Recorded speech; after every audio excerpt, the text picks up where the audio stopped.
Dear students, viewers, and the subscribers, welcome to the IAS Mentor. This would be our lecture number 34 in the series Indian Polity. And in this particular lecture, I'm not going to discuss about any specific theme or a particular topic, but this is again a very important part of our entire preparation, which is going to be the practice questions. So this lecture is focused on solving some of the practice questions based on what you have learned probably in the last 5 to 6 lectures. And I have already said, based on my experience over now around 15 years as a student who was preparing for the examination and also as a teacher for approximately around 8 years now. So I have seen a lot of students, in fact brilliant students, intelligent students, despite a lot of hard work, they end up not clearing the examination, or they end up clearing the examination little late. It's because of the fact that they do not do enough practice in terms of solving the questions. So it is very important that you keep solving the questions, especially the previous year questions and good practice questions also. And to that extent, we'll also keep this as an integral part of this particular series. On regular interval, we'll do what is called as practice question. So in terms of practice question, if you see, this would be our practice question number 5 in the lecture. At least 4 lectures I've done already before this as practice question. So this would be our lecture number 5, but overall it is a lecture number 34. That means approximately for every 6 to 7 lectures, we are having one practice lecture also, or practice question lecture also, so that the concepts are getting revised on a regular basis. So in this particular lecture, broadly we'll discuss about the concept of right to freedom and the fundamental rights. So we are almost halfway in the discussion of the fundamental rights. We have seen right to equality, we have seen right to freedom. And then of course there are also certain other fundamental rights which I'll subsequently cover. But whatever covered till this point of time, we'll also try to apply those things in the form of what is called as question. So that also becomes very, very important. So with that, we'll get into the practice question. So look into this particular question. In fact, this question was asked in the UPSC examination. It's a part of the previous year question also. You can just refer to this particular question. With reference to India, consider the following statements. Judicial custody means, statement 1, judicial custody means an accused is placed in the custody of the concerned magistrate, and such accused is locked up in the police station and not in jail. So try to understand what do you mean by judicial custody. So under Article 22 of the Constitution, when we are having the discussion, after the arrest, the individual has to be produced before the nearest magistrate within 24 hours. That is part of his right. So once arrest is done, how long the individual can be kept in the police custody? That is only for 24 hours. And after 24 hours, they have to be produced before the nearest magistrate. And then subsequently, if at all he is kept in custody, that is what is basically called as judicial custody. So judicial custody means the accused is in the custody of the concerned magistrate, that is judicial magistrate. This is true. And such an accused is locked up in the police station. That is not true. Only during the arrest the individual is there in the police station. And after the arrest, once he is placed in front of the judicial magistrate, then it is for the judicial magistrate to keep him in custody, and that is basically what is called as judicial custody and not in what is called as police station. And when he is in a judicial custody, he is not in the police station, but he is in what is called as, basically what is called as jail. So to that extent, what you'll have to understand, so judicial custody means an accused is in the custody of the concerned magistrate. So part of the statement is true, and such an accused is locked up in the police station and not in jail is wrong. Such an accused is locked up in the jail and not in the police station when he is in judicial custody. So this statement would be wrong. During judicial custody, the police officer in charge of the case is not allowed to interrogate the suspect without the permission of the court. So what is the purpose of keeping an individual in what is called as a judicial custody? The very purpose of keeping an individual in in judicial custody is to allow the police to interrogate and to investigate on that particular crime. But however, that can happen only with the permission of what is called as a judicial magistrate. So without the permission of the judicial magistrate, the investigation cannot happen. But with the permission of the judicial magistrate, it can happen. So to that extent, the statement is absolutely right. So which of the statements given above are correct? So you can see that statement 1 is wrong, statement 2 is correct. So the right answer would be option B. That is 2 only is the right answer. In fact, such questions are also asked in UPSC, and that is why we have gone in depth while understanding Article 22 of the Constitution. The students who are watching this practice questions, if you have not watched my discussion under Article 22 of the Constitution, please go and watch that particular lecture. So it will help you to understand better as to how you can solve this particular question. All right. So let us move to the question number 2. Which of the following fundamental rights are implied under Article 21 of the Constitution? Now, post the Maneka Gandhi case in 1978, you have seen that the Supreme Court of India has given a very broad interpretation to the concept of what is called as right to life and right to personal liberty. So, right to life is not merely an animal existence or a physical existence, but right to life would means right to have a dignified human life. And anything that would allow an individual to have a dignified human life will all be part of what is called as right to life. And right to personal liberty means not just restriction from arbitrary arrest or detention, but rather that it is all that right that an individual exercise to do whatever he wants to do in his life as a free man out of his free will, which will make an individual happy. So this is what is the idea or the expression that was given by the Supreme Court with regard to what is right to life and what is right to personal liberty. And to that extent, over a period of time, especially after the Maneka Gandhi case, the Supreme Court said a lot of right to be implied under Article 21 of the Constitution. Although it is not explicitly mentioned in the Constitution, the Supreme Court is convinced that these are also implied under Article 21 so that the citizens or the individual can exercise what is called as the right to life and personal liberty. And to that extent, in number of cases, certain things has been implied to be part of Article 21. So what are they among the options given? Right to privacy. So this is definitely true. In 2017, in Justice Puttaswamy case, the Supreme Court has categorically said that Article 21 also contains what is called as right to privacy. So on right to privacy, I have made a separate lecture. If you want, you can listen to this particular lecture. You will give a lot of insights as to what is this right to privacy basically means and what are the various dimensions of right to privacy. All those things has been discussed there. Right to marry a person of one's choice. Yes, in 2018, the Supreme Court in case which is called as the Hadia case categorically said that it is the fundamental right of an individual implied under Article 21 to marry a person of one's choice. Right to travel abroad and come back to India. So this has also been guaranteed under Article 21 of the Constitution by the Supreme Court in the Maneka Gandhi case. So all the three things are implied under Article 21. What about right to strike? Right to strike is not a fundamental right in the first place. So there is nothing which is called as right to strike in part 3 of the Constitution, leave alone Article 21 of the Constitution. So definitely right to strike is not a fundamental right and therefore it is also not a right implied under Article 21 of the Constitution. Right to strike is a statutory right. So you can ask me what is a statutory right? Statutory rights are those rights which are coming from the laws made by the Parliament or by the state legislature, but not coming from the Constitution or from part 3 of the Constitution.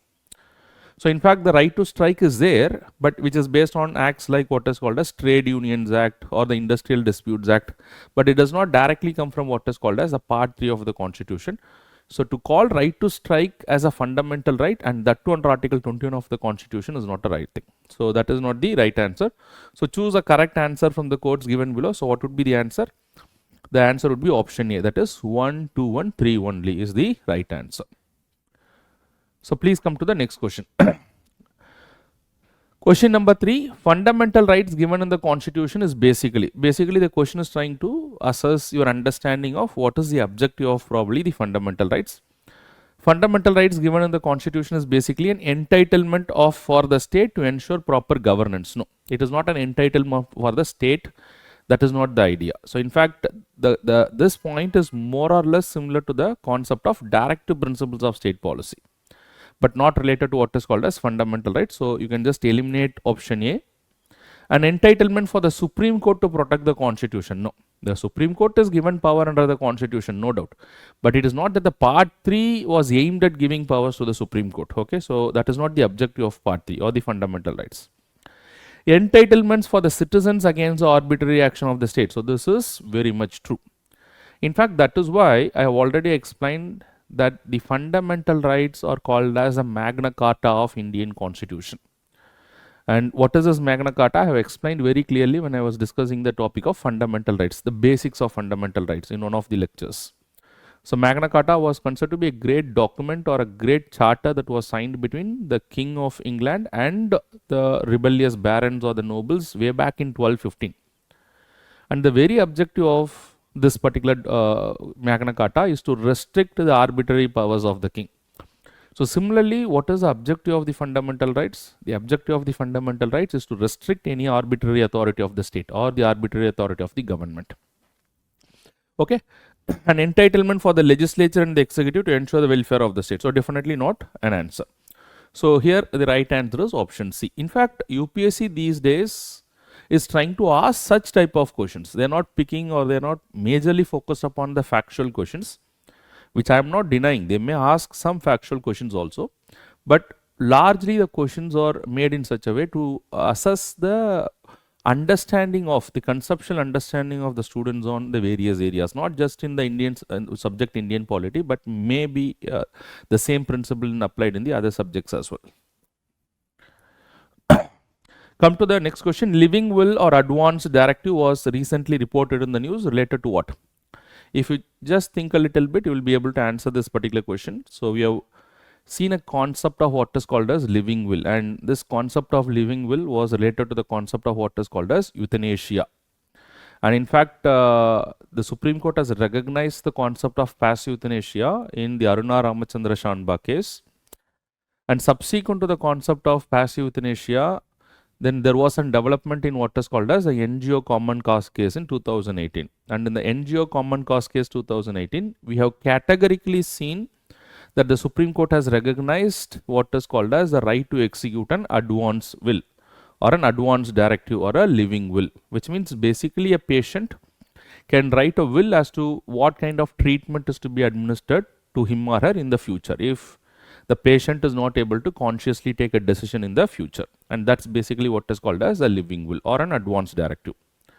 In fact, to have a broader understanding of the concept of euthanasia, I have made a separate lecture on euthanasia after, I think, Article 21, discussion of Article 21 of the Constitution. You can look into this particular lecture to have a broader idea as to what is euthanasia. And what is recognized in our country today is only what is called as passive euthanasia. Our country does not recognize what is called as active euthanasia. So what is the answer here? It is related to what is called as euthanasia. It is not related to right to privacy. It is not related to legalizing same-sex marriage, which is not yet legal in our country. The same-sex marriage is not legal in our country. What is decriminalized in our country is the lesbian, gay, bisexuals and transgender sexual orientation has been decriminalized. But the law has not yet recognized what is called as a same-sex marriage. Decriminalization of adultery, yes, adultery has been decriminalized, but living will or advance directive is not related to what is called as decriminalization of adultery. So to that extent, the right answer here is option B. Come to the next question, question number 5. So consider the following: public order, health, contempt of the court. Which of the above are the valid grounds mentioned in the Constitution for the restriction of freedom of speech and expression? So that means if you look into the Constitution under Article 19, well, the Constitution guarantees the right to freedom of speech and expression under Article 19, Clause 1, Subclause A, which guarantees right to freedom of speech and expression. But we also learned that the right to freedom of speech and expression is not an absolute right, and it can be restricted on a number of grounds. And what are the grounds on which restricted is mentioned in Article 19, Clause 2. You don't have to remember all these clauses, for example, but however, you may have to remember probably what are the grounds on which the reasonable restrictions may be applied. In fact, under Article 19, Clause 2, there are 8 grounds on which the right to freedom of speech and expression can be reasonably restricted. So what are the 8 grounds? It is on the grounds of the sovereignty and integrity of India, on the grounds of security of the state, on the grounds of affecting friendly relation with a foreign country, on the grounds of affecting public order, on the grounds of decency and morality, on the grounds of contempt of the court, on the grounds of what is called as defamation and incitement to an offense. So these are all the 8 grounds on which the right to freedom of speech and expression can be restricted. So if you apply all those things here, so what are the grounds on which the right to freedom of speech and expression can be restricted? So yes, public order is definitely a ground. Contempt of the court is also a ground, but health is not a ground on which the right to freedom of speech and expression can be restricted. So option 2 is not the, statement 2 is not the right one. So with that, if you come to the answer, which of the following are the valid grounds? So 1 and 3 are the valid grounds. So what would be the answer in this particular case? Or let us see which of the above are valid grounds mentioned in the constitution for restriction of freedom of speech and expression. So health is definitely not there. So you can rule out wherever there is 2. And among the option that is given, although 1 and 3 is the right, so the right answer should be 1 and 3. Which of the above is valid grounds? Let us assume which of the above is not a valid ground, then also will not be able to answer. So if you see such a question coming in the examination, in fact in this particular case the right answer should be 1 and 3. So either it should be like 1 and 3 only. Let us make a small correction here. Or in case if 1 and 3 is not there in the examination, then you can go for 1 only also, because as per the question that is given here, 1 only is the right answer. But here there is a small mistake, a clerical mistake is there. So let us assume the answer to this particular question is option A, that is 1 and 3 only, because health is not there. So you can rule out the other options. So the right answer would be 1 and 3 only. All right. Okay, so come to the next question, that is question number 6. Consider the following. Statement number 1, the right to freedom of movement under Article 19 includes the right to travel abroad. In fact, under Article 19 of the Constitution, the lot of rights that is guaranteed. One is right to speech and expression, right to assemble peacefully without arms, right to form union, cooperatives and associations, right to freedom of movement, and right to residence in anywhere within the territory of India. So right to movement and the right to residence is restricted only within the territory of India. It is not the right to travel abroad. In fact, we also discussed under which right or under which article the right to travel abroad is guaranteed. We already discussed this. If you know the answer, you can put it in the comment box. But it is not under Article 19. But there is another fundamental right that guarantees as the right to travel abroad and to return back to India. The right to freedom of residence is not subject to any reasonable restrictions. The right to freedom of residence is subject to 2 reasonable restrictions. That is, one is in the general public interest and also in the interest of protecting the scheduled tribe. So these are the grounds on which they can be restricted. So to say that the right to freedom of residence cannot be restricted or there is no reasonable restrictions on this is a wrong statement, because similar to that of the other rights, the right to freedom of residence under Article 19 is also subject to reasonable restriction. And we have seen a lot of example also. Say for example, people cannot reside without the permission, or people can reside only for a limited number of period in those areas which is protected under the inner line permit system. So you cannot say that it is an absolute right. So to say it is not not subject to any restriction is absolutely wrong. So which of the statements given above are incorrect? So the incorrect statement would be both 1 and 2 only. So, okay, so both the statements are incorrect in this particular case. Please come to the next question. Consider the following. Article 20 of the Constitution provides protection against ex post facto legislation both in civil as well as criminal legislations. First of all, what does it mean by ex post facto criminal legislation? Article 20 of the Constitution, that is protection in respect of conviction for offences, gives us 3 sets of protection. One is no ex post facto criminal legislation, and then no double jeopardy, and then no self-incrimination. So when you look into no ex post facto criminal legislation, that means the criminal laws in our country cannot be given effect from a back date, or the criminal laws in our country cannot be given what is called as a retrospective effect. It does not mean that this will also apply to what is called as a civil laws. So where this applies is only in case of what is called as the criminal laws, not in case of what is called as the civil legislation. So this is definitely a wrong statement because of the inclusion of the word civil laws as well. The right under Article 20 protects only the citizens and not the aliens. The right under Article 20 protects both citizens as well as the aliens. It is not only restricted to the citizens, okay, so it is also available to the aliens as well. So to that extent, this particular statement, okay, so the right under Article 20 protects only citizens and not aliens. So that means this is wrong because this is available to both citizens as well as the aliens. So both the statements are wrong.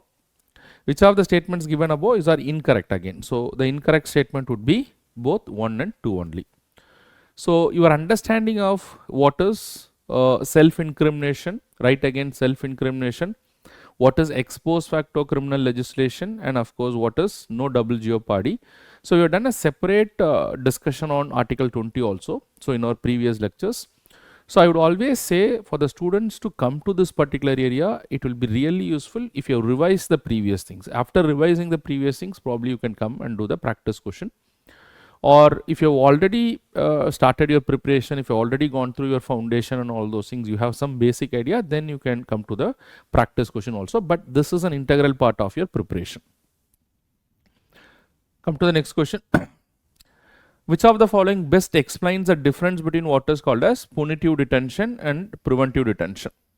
So in fact, punitive detention and preventive detention are dealt under Article 22 of the Constitution. Very, very important. The Constitution does give certain rights to the individuals, both in case of what is called as punitive detention as well as in case of what is called as preventive detention.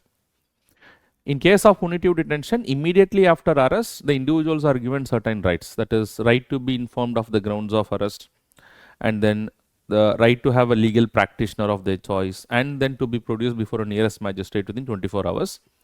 Now, once arrest happens, then they will be produced before the magistrate, and then the trial will happen, and then by punishment, if an individual is detained, then that is basically what is called as punitive detention. So what is punitive detention? We have already seen very clearly. Punitive detention is nothing but detention by a way of a trial, and that's basically what is called as punitive detention. So punitive detention is always by a way of trial, that it always happens after the commission of the offense. Whereas preventive detention is something, detention that which is precautionary in nature, which is preventive in nature. Even before the commission of the offense, if an individual is detained, then that is basically what is called as preventive detention. Because if the individual is not detained, the individual might do something that may go against the interest of the state, and hence the state is acting in a proactive manner, taking an individual into detention, and that's basically what is called as preventive detention. So punitive detention is detention by trial, but preventive detention is detention without trial. So this is definitely true. In case of the preventive detention, there cannot be any trial because the individual has not committed any offense in the first place to see whether he has committed the mistake or not. But whereas in punitive detention, he cannot be punished without a trial because there's a charge against him that he has committed an offense. So it has to be proved in the court of a law beyond any reasonable doubt that he has committed that particular offense, and for that there's a need for a trial, and that's basically what is called as punitive detention. Punitive detention happens without commission of the offense. No, it can never happen. Punitive detention will always happen only after the commission of the offense. Whereas preventive detention after the commission of the offense. So in fact, it is vice versa. So this is wrong. Punitive detention does not require a law, whereas preventive detention requires a law. Be it punitive detention or be it preventive detention, it has to happen in accordance with the law. It cannot happen just by way of an arbitrary action, arbitrary executive action. So both the things has to be backed by what is called as a law in our country. So both the things requires what is called as a law. So definitely this particular statement is also wrong. So none of the above is also not possible because already we have seen A is the right answer. So A is the right answer in this particular case. These are all provide you the conceptual clarity. So have proper conceptual clarity so that you can answer any question that can come in the examination. Which of the following is available to an alien but not to an enemy alien? So among the rights which is available to an alien but not to an enemy alien. So one such distinction is given in Article 22 of the Constitution if you go. So whenever you talk of alien but not an enemy alien, you should directly go to Article 22 of the Constitution where we talk of what is called as punitive detention. And before punitive detention, there is something which is called as arrest. So in case of arrest, we have seen that the individuals are eligible to certain rights. We already discussed that. What are the rights that is available to the individuals in case of arrest? In case of arrest, at least under the Constitution, 3 rights are guaranteed explicitly in the Constitution. What are they? Right to be informed of the grounds of arrest, right to be defended by a legal practitioner of their choice, and the third thing is right to be produced before the nearest magistrate within 24 hours. So these are the rights that is guaranteed in the Constitution itself. So when you talk of what is called as the punitive detention, that arrest which happens before the punitive detention, these are all the things that is guaranteed. But however, you should keep in your mind the rights that you are discussing here, that these rights are available to the aliens as well, not just to the citizens. So while the right is available to both citizens as well as aliens, but among the aliens to whom it is not available to someone who is called as an enemy alien. So who is an enemy alien? It is not defined in the constitution, but as far as the international laws and the practices that we have, who is an enemy alien? Enemy alien is someone who is living in India, but he is a citizen of another country with which India is at with war, and such a citizen in India during the time of the war would be considered to be an enemy alien. So what would be the answer based on this understanding? Which of the following is available to an alien but not to an enemy alien? So this is only to the citizen, so this is wrong. This is also only to the citizen, this is wrong. Right to education, there's no distinction as to what is an alien. So right in respect of arrest and punitive detention. So option D is the right answer. So here what is the answer? Option C is the right answer. Come to the next question. Which of the following age group of children are guaranteed right to free and compulsory education under the constitution? So it should be very clear that this particular right was brought in as a part of the fundamental right by Article 21A of the Constitution. Article 21A of the Constitution by the 86th Constitutional Amendment Act in 2002, which today guarantees right to free and compulsory education to all the children in the age group of 6 to 14 years. So what is the answer here? That is 6 to 14 years. In fact, there's one significance of this 86 Constitutional Amendment Act 2002. In fact, this 86 Constitutional Amendment Act 2002 has amended 3 parts in the Constitution. It has amended Part 3 of the Constitution, it has amended Part 4 of the Constitution, it has also amended Part 4A of the Constitution, which I already discussed. In Part 3, it inserted Article 21A, that is in fundamental rights.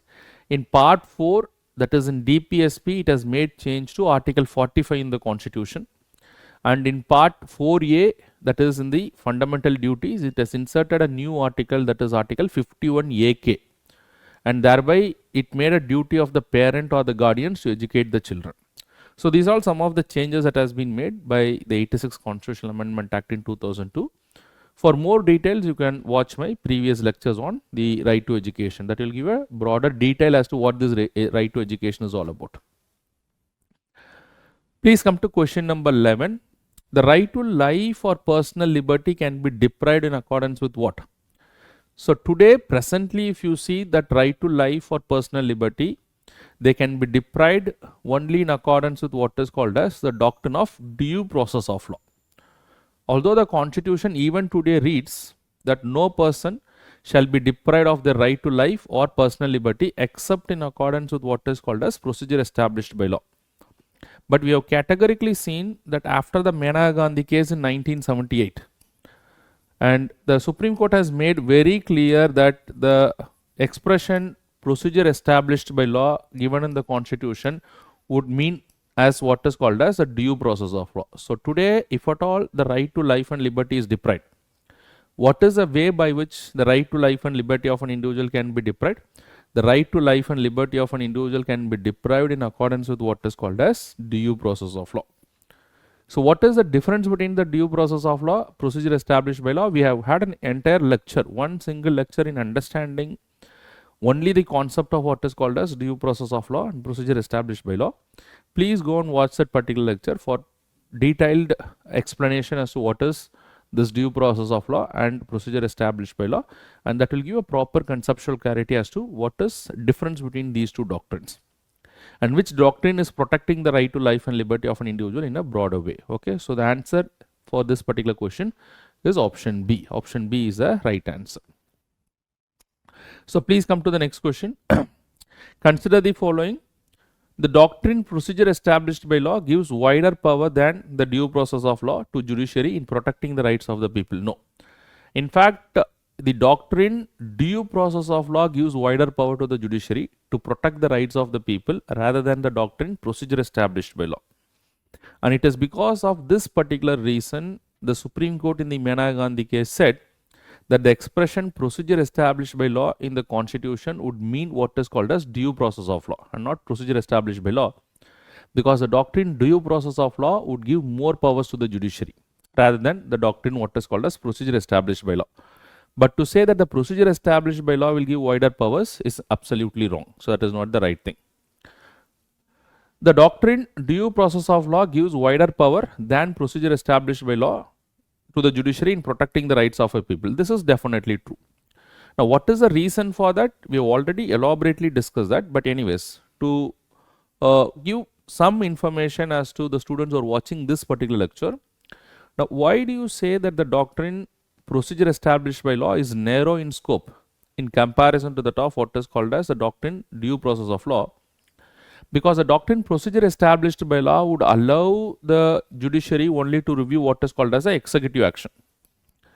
So nothing more than that can be done. So only the executive action can be reviewed by the judiciary. But whereas the doctrine due process of law would allow the judiciary to review not only the executive action but also the legislative plus the executive action. That means the due process of law would allow the judiciary to review the justness, fairness of the law and the procedure that is laid down in the law.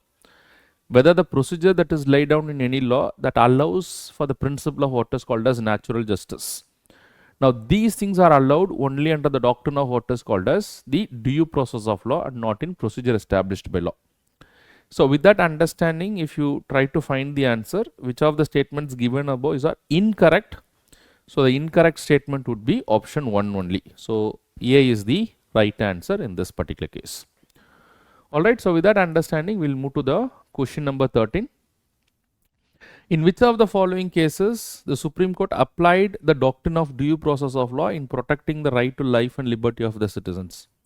The answer is very simple. It was held in the Maneka Gandhi case in 1978. So, there should be no doubt in this. In fact, A.K. Gopalan case reiterated the concept of what is called as procedure established by law. That happened in 1950. So, A.K. Gopalan case is definitely not the answer, but 1978 Maneka Gandhi case, the Supreme Court applied the doctrine of what is called as due process of law. And they said that henceforth, if the right to life and liberty of an individual is to be deprived, it has to happen in accordance with what is called as the due process of law. So, A.K. Gopalan is not the right answer. Indira Sahni case is not related to the Article 21.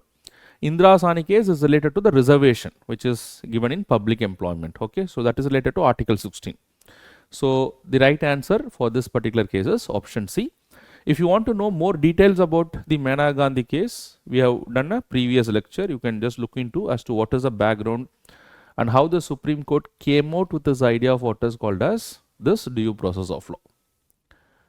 Come to question number 14. Under the Constitution, which of the following authorities are empowered to make laws in relation to preventive detention? Now, one principle that you have to keep in your mind that under Article 22 of the Constitution, which talks about both preventive as well as the punitive detention, but the Constitution makes it very clear that the preventive detention in our country cannot happen without a law. So, preventive detention to happen, it has to be backed by a law, and without a law it cannot happen. So now the question is, who is authority to make law to authorize the executives to go for what is called as preventive detention of the individuals? And the authority under the Constitution is both the Parliament as well as the state legislature. Both can make laws. Because I said, we've already seen during our discussion that preventive detention as a subject is an item in which list? It is an item that is mentioned in both the union list as well as in what list? As well as in the concurrent list in the Schedule 7 of the Constitution. And because it is an item in both the union list as well as in the concurrent list, and because it is in the union list, the Parliament can make law. And because it is there in the concurrent list, both the Parliament and the state legislature can make laws with regard to what is called as preventive detention. So to put together who can make laws with regard to preventive detention is both the Parliament as well as the state legislature. So the right answer would be option C in this particular case. There should be no doubt in this particular regard. Alright, so we'll just move to the question number 15. Which of the following are the rights conferred upon the persons in case of arrest under Article 22 of the Constitution? That means whenever an arrest happens under Article 22 of the Constitution, before a punitive detention, so what are the rights that individuals are eligible for as it is given under Article 22 of the Constitution? So the first right is right to be informed of the grounds of arrest. So this is definitely there. An individual should know as to why he is arrested, and only when he knows why he is arrested, he will be able to defend himself. And to defend himself, he should be given an opportunity to be defended himself by a legal practitioner, by an advocate, by a lawyer of his choice. So that is also there. So right to be defended. And then apart from that, whenever an individual is arrested, the law makes it very clear, the constitution makes it very clear that the individual has to be produced before the nearest magistrate within a period of 24 hours, excluding the time of travel. Okay, excluding the time of travel, and if there are any public holidays, excluding that, he has to be produced before the nearest magistrate within a period of 24 hours. This is to prevent any form of police custody which may end up in what is called as torturing the individuals. In order to protect their rights, they have to be produced before the nearest magistrate within 24 hours. And subsequent to that, once he is produced in front of the nearest magistrate within a period of 24 hours, and subsequently he may be kept under what is called as judicial custody, but not in what is called as police lockup. That is not possible. Okay. So right to be produced before the nearest magistrate within 24 hours. So which of the following are the rights conferred upon a person in case of arrest under Article 22 of the Constitution? So since A, B, C are true, so the right answer is option D. That is, all of the above is the right answer in this particular case. Please come to next question. What does it mean by right against self-incrimination? So first of all, we should know where this right is guaranteed. So this right is guaranteed under Article 20 of the Constitution, which talks about protection in respect of conviction for offences. In fact, protection in respect for conviction for offences guarantees three sets of rights. One is that there should be no double jeopardy, and there is no ex post facto criminal legislation, and the third set of right is right against self-incrimination. Now, right against self-incrimination means that the individual shall not be forced by the police or any of the other investigating authorities to provide evidence against himself. They cannot force any individual for that particular matter that they should give evidence against himself, which is not allowed under the law, and thereby protecting the rights of the individuals.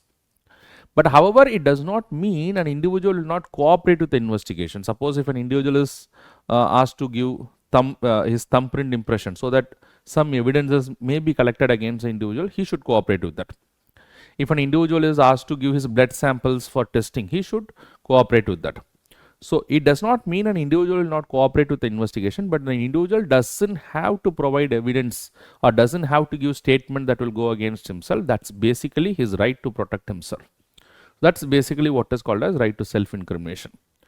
And in this regard, during the discussion of Article 20, we also seen as to what is the status of lie detector test, what is narco analysis, and of course what is the other forms of test, scientific test that is done today. Are they legally valid in a court of law? So what is their status? We already discussed when we are discussing Article 20 of the Constitution. So if you want more details on all those things, you can go to my lecture where I have discussed about all these things to have a broader view as to what are the rights that is available to the citizens in this regard. So with that, just come to the particular question, Article 16. What does it mean by right against self-incrimination? Right of an individual to be informed of the grounds of arrest? No, that is not the answer. Right of an individual not to be forced to give evidence against himself? This is true. Right of an individual not to cooperate with the investigation authorities? No. So none of the above is also not the right thing. So the right answer is option B is the right answer in this particular case. Come to the next question. So consider the following statements. The right to freedom of profession is available only to the citizens. Yes. Not only the right to profession, all those rights which is guaranteed under Article 19. In fact, if you see Article 19 of the Constitution, Article 19 provides for 6 sets of fundamental rights. Right from speech expression, right to freedom of movement, residence, right to form association, union and cooperatives, right to assemble peacefully, including right to profession. All these 6 rights are only to the citizens. They are not available to the aliens. Right to freedom of profession is an absolute right. That means when you say that any right is an absolute right, it means that that right cannot be restricted by the state. In fact, under Article 19, no right is an absolute right. All the rights can be reasonably restricted, but as the restriction that is provided in the Constitution. So in fact, even under Article 19, even the right to profession can be reasonably restricted. And what is the ground on which they can be reasonably restricted? They can be reasonably restricted on the public interest, and they can also be reasonably restricted on the ground, which public interest means that it is in the interest of health of the individuals, it is in the general welfare of the public. In all these grounds it may be restricted. Say for example, today in some of the states there is restriction with regard to what is called as the consumption of intoxicating, sale and consumption of intoxicating drinks. There's ban on sale of liquor. So it was challenged in the Supreme Court by some of the states, and some of the people have challenged the action of the state to restrict the sale of liquor, that it is affecting their profession.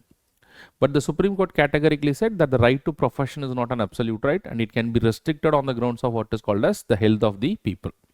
So to that extent, to say right to profession is an absolute right, no, that is not a right statement. Which of the following statements given above are incorrect? So the statement incorrect would be option B. So the right answer would be 2 in this particular case. That is 2 only. That is option B. Come to the next question. Under the Constitution, how long an individual can be detained under preventive detention without the approval of the advisory board? So you already seen under Article 22 of the Constitution, it allows for what is called as preventive detention.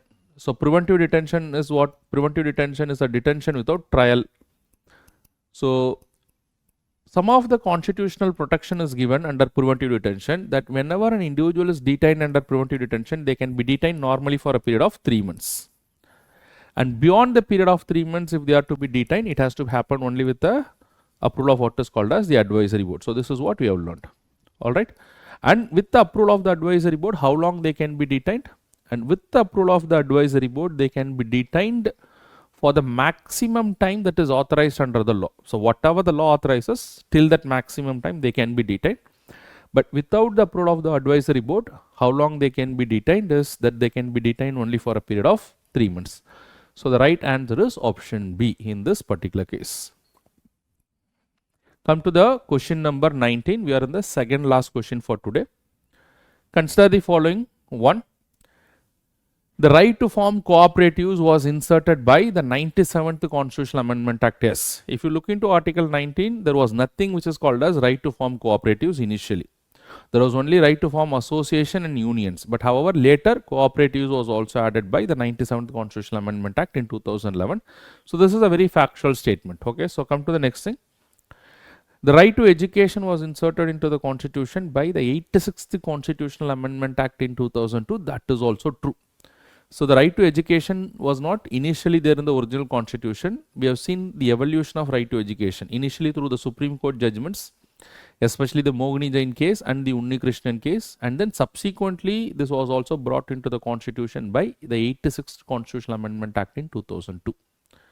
And today right to education is a fundamental right under Article 21A of the Constitution to provide free and compulsory education to all the children up to 14 years of age. This 86th Constitutional Amendment Act, as I already discussed, it has not only amended the Part 3, but it has also amended Part 4 and Part 4A of the Constitution. So that may also be asked in the examination, which I already discussed, so I am not discussing that again. But however, this particular statement is true. So which of the statements given above are correct? So the correct statement is option C, that is both 1 and 2 only. Come to the last question for today's discussion. So have a look into it. Which of the following right is not covered under the theme right to freedom? So right to freedom means all those covered between Article 19 to Article 22. All those covered between Article 14 to Article 18 is right to equality, and all those covered between 19 to 22 is right to freedom. So which of the following is not covered under the theme of right to freedom? So right to freedom of speech and expression in Article 19. Right to freedom of residence and movement, Article 19. Right to life and personal liberty is also Article 21, which is between 19 to 22.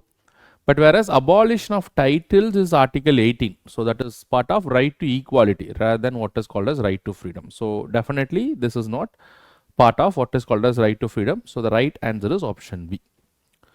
So the way that the questions has been designed will help you to revise the entire fundamental rights that you have seen, especially with regard to what is called as right to freedom.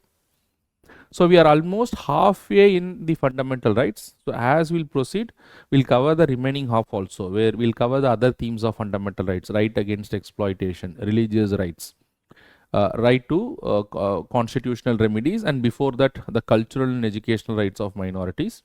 So we'll try to cover all these fundamental rights or themes of fundamental rights. Then we'll also have a practice, so that your entire fundamental rights will also be covered, and side by side your revision will also be done for these areas. Okay. So with that, I'll wind up the lecture for today's class. And if you have any questions related to the discussion that I had on the questions, or in general any of the other doubts related to the examination, you can reach out to me through my Instagram account or through my Telegram channel, which you can see babu_ias_337.